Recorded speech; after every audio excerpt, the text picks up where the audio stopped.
A roller coaster weekend in Leafs land, a win on Saturday, a loss on Sunday, but a big injury will dominate the discussion today. Let's get into it on today's edition of Locked On Leafs.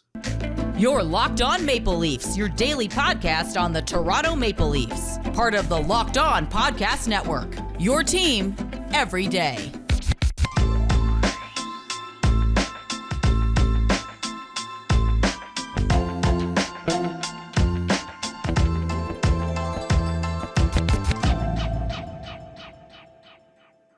Hello and welcome into your April 3rd edition of the Locked On Leafs podcast, your one-stop shop for all things Leafs. I'm your host, Mike DiStefano from TSN 1050 Toronto Radio, also known as Al's brother on TSN's Overdrive and TSN 1050's Leafs Lunch. Joining me, it's my co-host, Dave Morassutti from Sportsnet, also a writer for the NHLPA. Locked On Leafs is a daily Maple Leaf-centric podcast. Be sure to subscribe for free wherever you get your podcast from. Also catch us in video format up on YouTube. That's Locked On Leafs. Hit subscribe. We got new content coming out to you guys each and every weekday, Monday through Friday. It's all Leafs all the time. We had a pretty good weekend, Dave. Good sports weekend for I'm sure for a lot of different cities, but in particular, if you're a Toronto sports fan, you had two Leaf games, two Raptors games, two Jays games, and two nights jam-packed of WrestleMania as well to go along with it, and then some college sports as well. XFL, if you watch the XFL, like you literally did not have to leave your couch all weekend, dude. Like, how much time would you say you spent on your couch this weekend, or glued to a TV at the very least? Probably unhealthy amount of time in front of the screen this weekend. Like I had to say to myself, you gotta go and get outside, go do the bike a little bit. You're turning into a couch potato a little too much for my liking.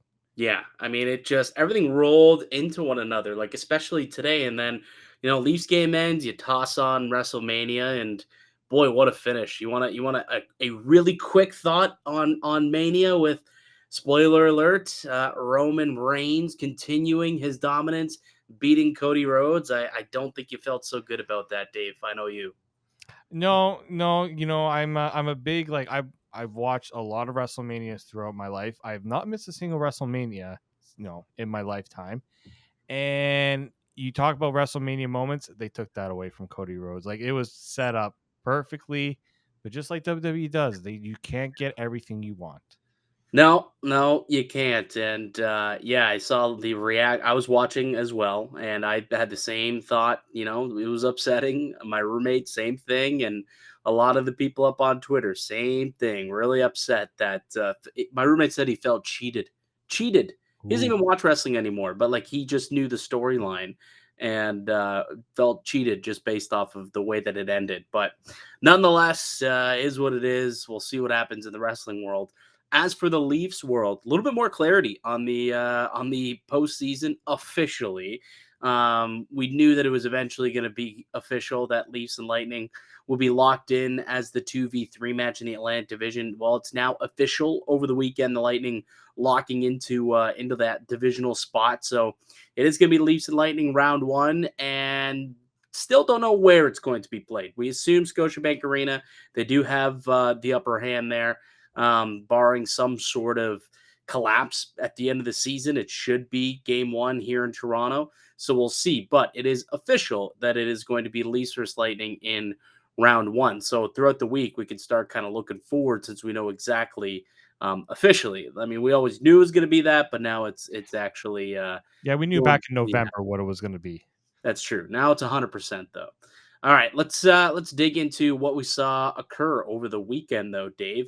Let's start with night one, a shutout over the Ottawa Senators on Saturday night. Ilya Samsonov was great, man. Like for Sammy to get a road shutout, a road win is good for him. To shut out a pesky Sen squad, definitely a good sign for the Maple Leafs in the crease if that guy can start winning some games on the road. Yeah, especially, Sheldon Keefe was looking for that. That's why he gave Samsonov that start.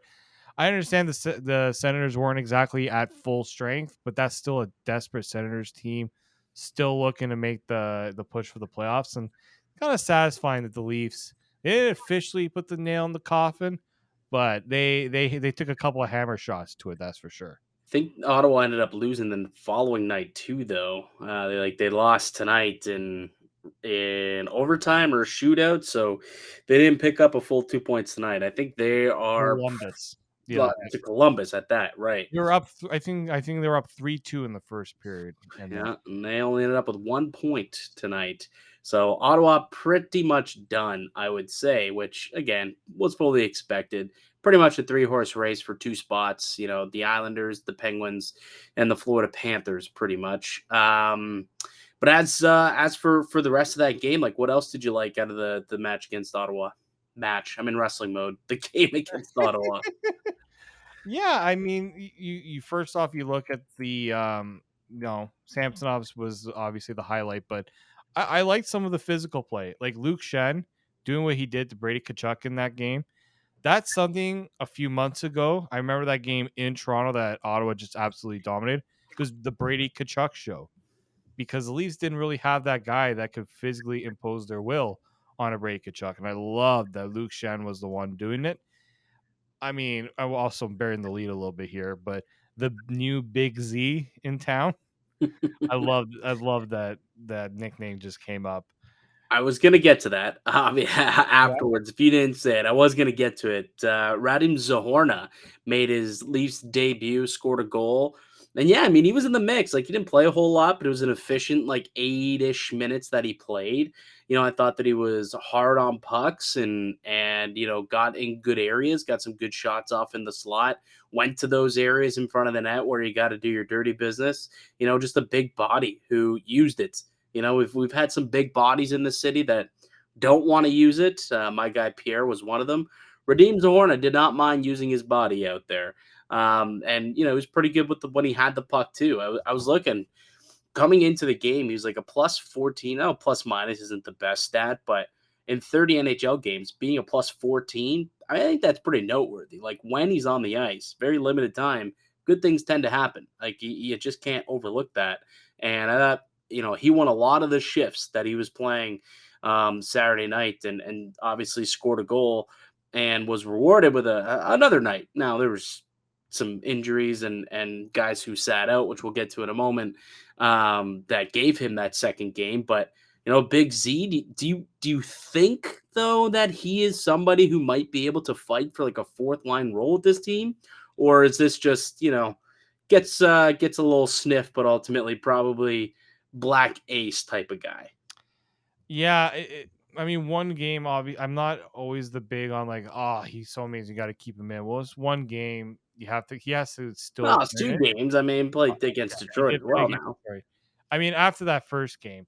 But yeah, I'm also seeing there's some guys on this team right now, like a Sam Lafferty, who's kind of hasn't looked, hasn't really brought what I thought he was going to bring to the team, right? Like, can he kind of usurp a player like that out of the lineup where I think that's what Sheldon Keefe is looking for guys that are gonna push others to say you're not gonna give us something. This other guy has proven that he can, or he is in his time that he has shown he will. So we're gonna sit you for this guy. I think the Leafs need that. We haven't seen guys bench too often based on their play. Like I mean, obviously in the game against Detroit, they were benched because they wanted to give them rest. But we haven't seen certain guys who have kind of just been coasting, and Sheldon Keefe hasn't been able to say, "Well, we're taking you out." He hasn't had that luxury because of the injuries as well. Speaking of guys who've been sitting out, there was a trio of them that sat out for tonight's game for load management. We'll get into all that, but first, a quick word from one of today's show sponsors, and that's eBay Motors. For a championship team, it's all about making sure every player is a perfect fit. It's the same when it comes to your vehicle. Every part needs to fit just right. So the next time you need parts and accessories, head to eBay Motors. With eBay Guaranteed Fit, you can be sure that every part you need fits right the first time around. Just add your ride to My Garage and look for the green check to know that the part will fit or your money back. Because just like sports, confidence is the name of the game when you shop on eBay Motors.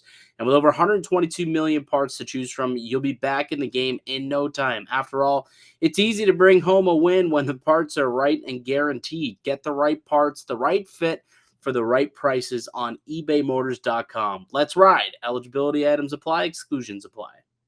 Welcome back into the Locked On Leafs podcast. It's Mike DiStefano and Dave Morassutti. We are your hosts here at Locked On Leafs. And the second game of the back-to-back against the Detroit Red Wings. Dave, you alluded to it earlier. Toronto did lose the game 5-2, but it wasn't their full squad. Mitch Marner, Mark Giordano, Jake McCabe, all taking the night off for rest, a.k.a.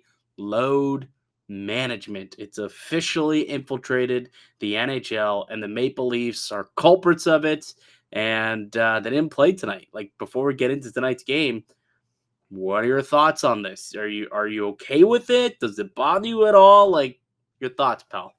Well, two things. Like, I understand you want to give guys rest. Like they did Gio not too long ago in the second half of back to back. I get that, but the Leafs haven't clinched the one thing that they probably should be pushing to clinch, and that's home ice. Like, as soon as you clinch home ice, I know there's only like 5 games left now, but like you don't need to sit 2 of your top 4 defensemen. Mitch Marner, you know what? If he needs a night off, give him the night off. But like, you can't be sitting a bunch of guys in one night as well. I understand we discussed this the other day. I'm all for it, but you got to be a little more sensible about it. Like, unless again, we don't know the full story if Jake McCabe is also dealing with anything, and he just needed a night off, and playing him on the back to back wasn't sensible. But yeah, having him and Giordano out when the defense looked absolutely brutal against the Red Wings, like, you question the decisions a little bit there. Well, it's just kind of weird to take out, like, it's just weird to take out 2 lefties, and now all of a sudden you have to have Connor Timmins, who hasn't played hockey since like mid-February in an actual game. Now he's got to flip to his left side and play on the left, his unnatural side, and be a little uncomfortable, which probably doesn't put Timothy Liljegren in a very good headspace as well. And then, I guess Brody and Hall, they've played together, so they're they know each other, I suppose. So that's fine. And they've got Schenn and Morgan Riley, who are forced to play a little bit more tougher minutes, right?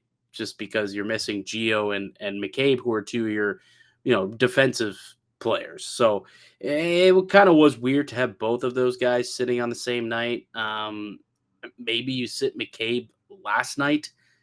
Like, that would have been a way to not have them play back to back. Like, sit one on night 2, sit one on night 1. I think that one makes kind of more sense than to sit them both in the same game.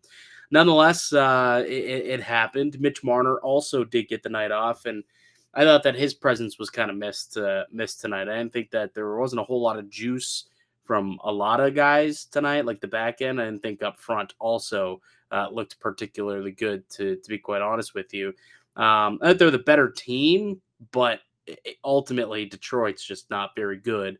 Like, Detroit just kind of feasted on a couple of mistakes. There's the buzzword again: mistakes, turnovers that Toronto made, and they got some good goaltending, which it's very reminiscent actually to the way that Toronto lost the game Florida. in Florida. Like, very reminiscent. Good goaltending, and the couple of mistakes that you made ended up in the back of your net.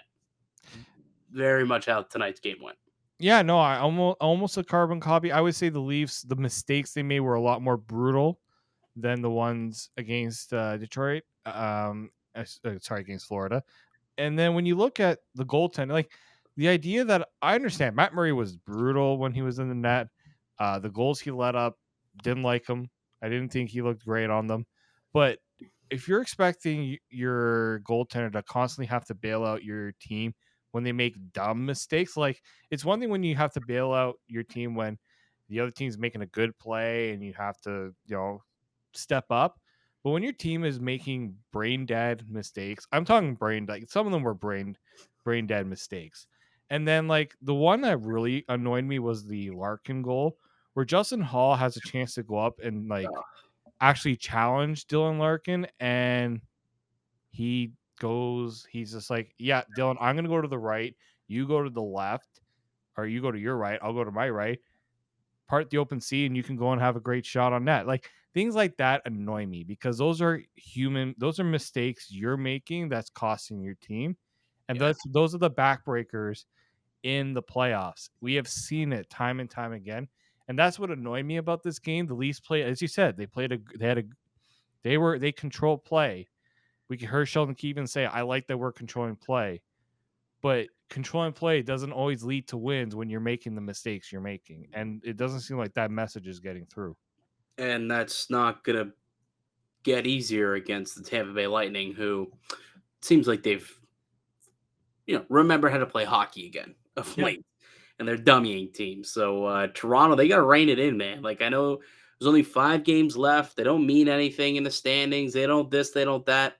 I mean, Tampa, they flipped the switch and they're ready to go. Like, you want to get hot and get into like mid-season form or mid-playoff form by game 1. Don't start game 1. Get there by game 1, which means play out these final few games, to the best of your ability, so you don't have to flip that switch then. It's already flipped and you're already firing on all cylinders. That's my kind of thought process at this point as we get a few more games, 6 to go.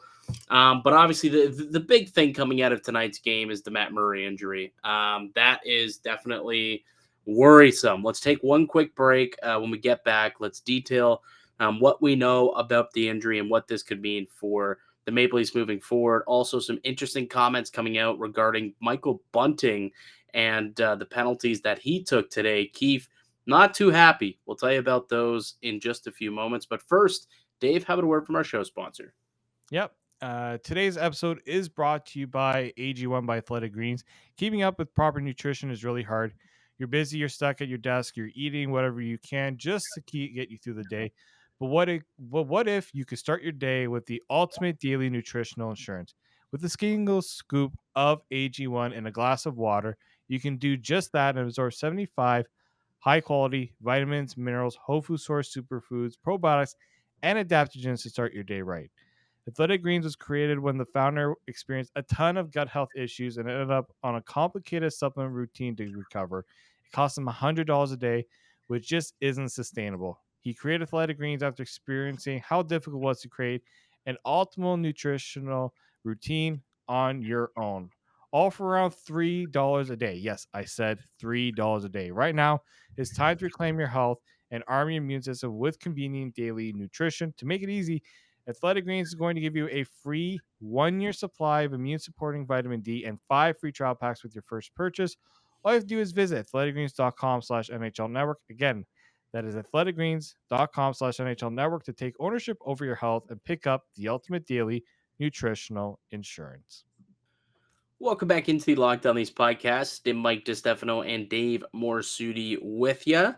So obviously, the Leafs take the L, which, you never like to see them lose a game on home ice, and in particular to another non-playoff team like the Detroit Red Wings, who were sporting a very young group tonight. But the big storyline that comes out of it is not the game that was lost, but the player that was lost, and that was Matt Murray. Started the game, allowed the first 2 goals of the game, and then took a bit of a spill. The Red Wings player, who was it that slid into him again? Was that Lucas Raymond? Yes, Lucas Raymond was just kind of skating across, blew a tire, and ended up skating and kind of took him out from underneath him. And Matt Murray fell back and smashed his head off of the ice and was taken into the back, did not return, did a concussion test, and we will know more information, I suppose, on Tuesday, is what Sheldon Keefe came out and said. But not good news for the Maple Leafs if Matt Murray can't can't go. And I can't say I'm surprised by this, because we all kind of, we're holding our breath waiting for something to happen, but I didn't expect this to necessarily be the issue with Matt Murray. Yeah, this was the frustrating one for me. I love our Discord community. I love them to death. They keep me on my toes when it comes to, like, there are so much in tune with this team. It's great. But when Matt Murray went down and I was seeing some of the comments about, oh, here's Matt Murray again. Like, I watched that thing a few times. Like, when you have no idea that you're going to have your legs taken out from you and you can't brace, that's scary. and Oh, like you him hitting saw his head. yeah, you saw the back of his Yeah. helmet smashing off the ice. Like, that's Yeah, and we saw it a few times, like the replays, like they made sure to show like that was a brutal fall. And so like this is someone who's had head and neck injuries in the past. And if you know, and it's not just a Matt Murray thing. If you see a lot of players like Cale Makar's had his concussion issues this season, you see a lot of other players who have similar issues. It's very easy that once you have a concussion or anything of that nature, it comes back. We just went through with Jake Muzzin. I don't hear the same comments about Jake Muzzin. Like it's a serious issue, and so I didn't like that talk about it, and it put Ilya Samsonov in a bad spot too because we heard that he wasn't 100% because he was working out and did a little bit too much because he didn't think he was going to get into the game. Although if you're backing up Matt Murray, I think you have to be on your toes a little bit more there. yeah, maybe. We didn't even talk about the fact that if Samsonov wasn't able to stay in the game for any reason, Curtis Joseph, the That was next man up. that was not true, by the way. I know, but like, did you see? But did you see that? And I for a second there, I'm just like, there's no way. Like, Dude, if that was the case, look, I was chatting with my producer for yeah, Leafs Lunch, and I told her, like, midway through the second period, kind of when it looked as though Samsonov was somewhat laboring at one point, like he took in, and it's like, oh man, like the Leafs cannot afford this. Like, if Murray's gone, like they can't afford no, a Samsonov injury. Like, if he's not really ready to play today, and obviously he came out afterwards and said, like, yeah, I kind of overexhausted myself, training earlier today, wasn't prepared to play a whole game. And, luckily it doesn't sound like he, hurt himself, but I was joking, yeah. half joking, saying, honestly, punt on the game. It was 3-1 at the time. I was like, punt on the game, send out the EBUG for the third period. I don't even care. Just get Samsonov out of the game. I don't want to risk an injury. And then it came out that Curtis Joseph was in the building. He And, was not good. Yeah, well, Mike Zeisberger did tweet and say that he got a text from Cujo saying, yeah, I was the EBUG tonight. But then apparently that was not the case. Cujo I was think chilling up in the alumni box, apparently. And, that was just a little fib that he had told him. yeah, like I saw that, and then obviously seeing the news. But I'm just like, imagine if that scenario actually happened. Like I've seen Dude, I've seen Cujo come into a game. Like I remember that game against Washington when he came in because Martin Gerber decided to be a douche and push a ref and get ejected. Cujo comes in, stonewall, stops everything, stops Ovechkin in overtime a few times, shootout. It was like the Leafs were absolutely garbage at that point, and it was one of the like it was just a feel good moment. And I'm like that could have been another one of those, but yeah. yeah.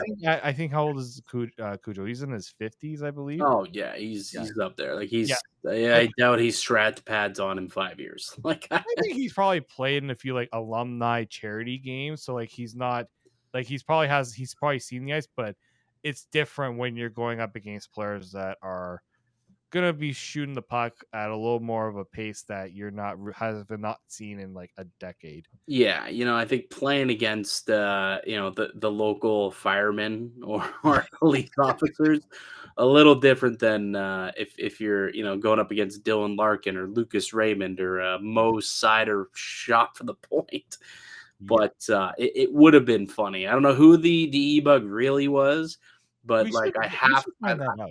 I'm half joking that I would have preferred that E-Bug to play the third period just to preserve Samsonov's health because, if this turns out to be, a long-term thing, you need to preserve Samsonov as much as possible at this point, because now it's him and Joseph Wall would be the two guys, right? Kyle Dubas took a gamble, thought that his goaltenders would stay healthy. They felt good about, Matt Murray and where his health was at, that once he gets back, he was going to be fine. And obviously no one foresaw this type of injury happening, just kind of a fluke accident where he gets, kind of taking his legs from underneath him and you hit your head on the ice. And that's kind of what happens sometimes.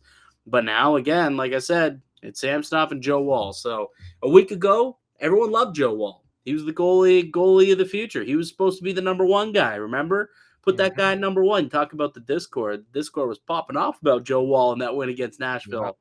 Well, now he might actually have to play. At the very least, he'll be next man up on the bench. Come game one of the playoffs if Matt Murray can't go. And I mean, actions speak louder than words. By not going out and getting another goaltender at the deadline, Keefe was telling us we believe, even if an injury were to occur, we believe that Joseph Woll could still give us some good goaltending.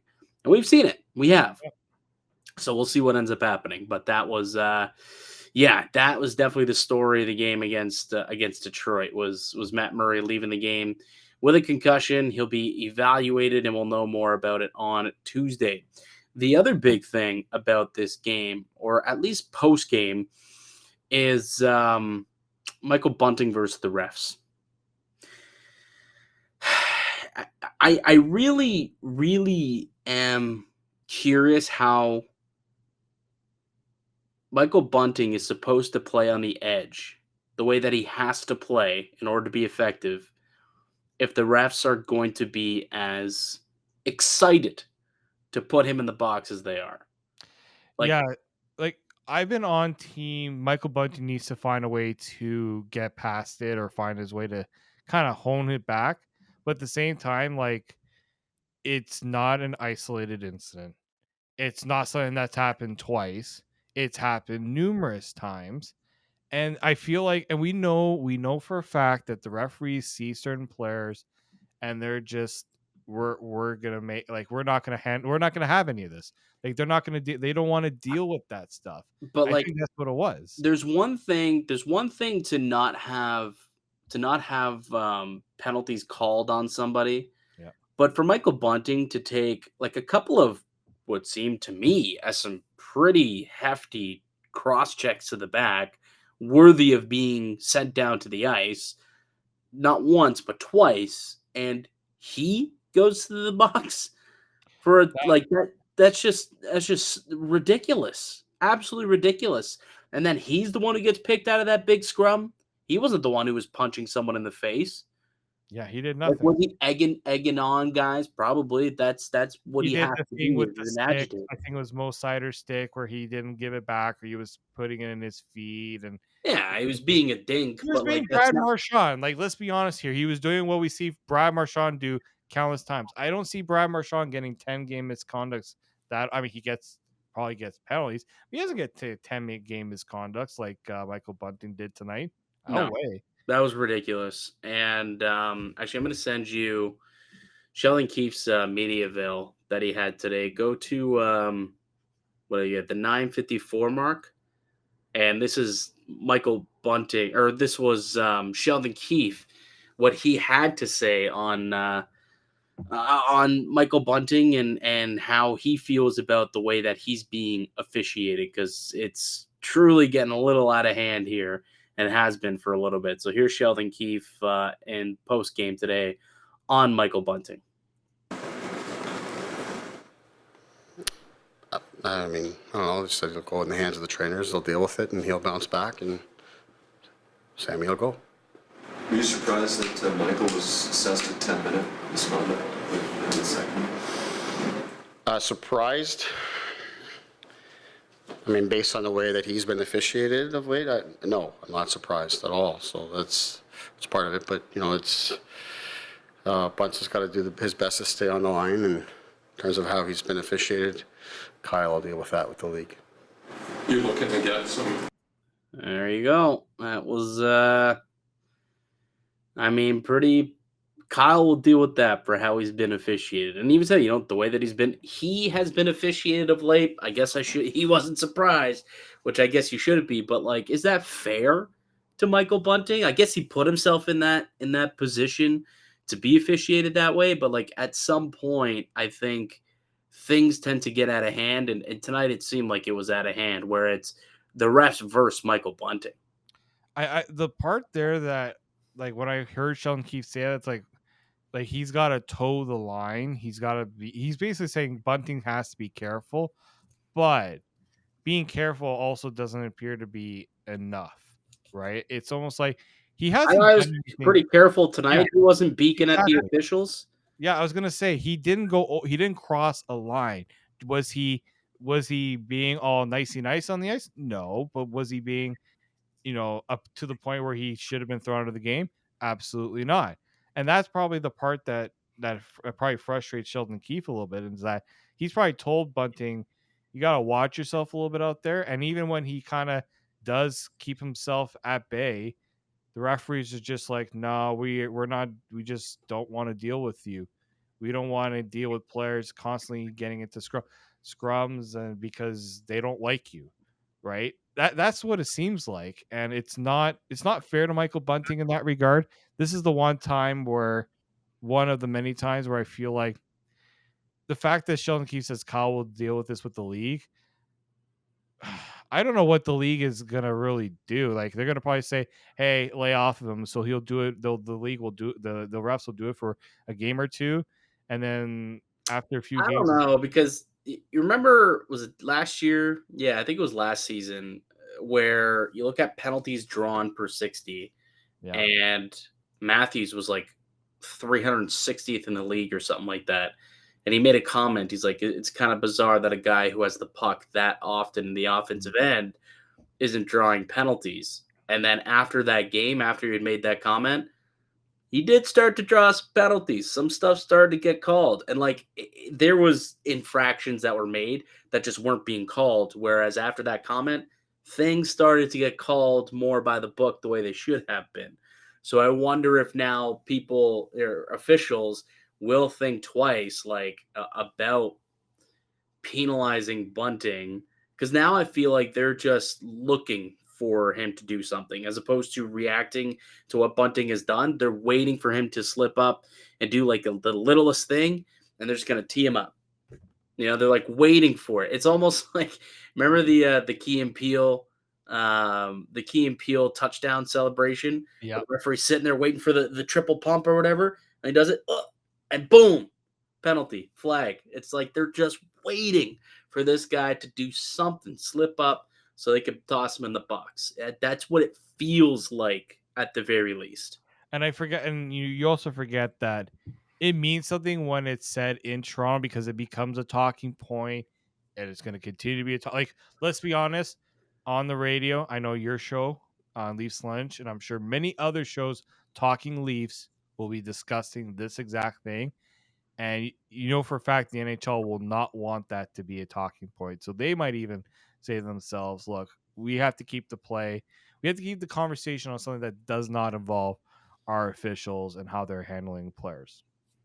Lastly, was David Kampf the right decision to take the penalty shot? I mean, who you got to throw out there, I right? don't know, man. You ain't putting Justin Hall in that position. I'm telling you that. Like No. Jack Aston Reese, I don't know how I don't think I've ever seen him. I've seen him maybe once on a breakaway. Who was the other option? It was Camp. It was Aston Reese. Was it It was Simmer? Brody. Was it Simmons?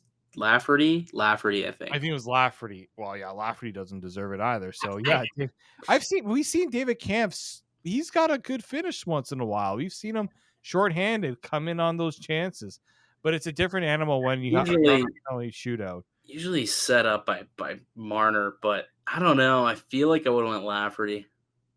Yeah, maybe.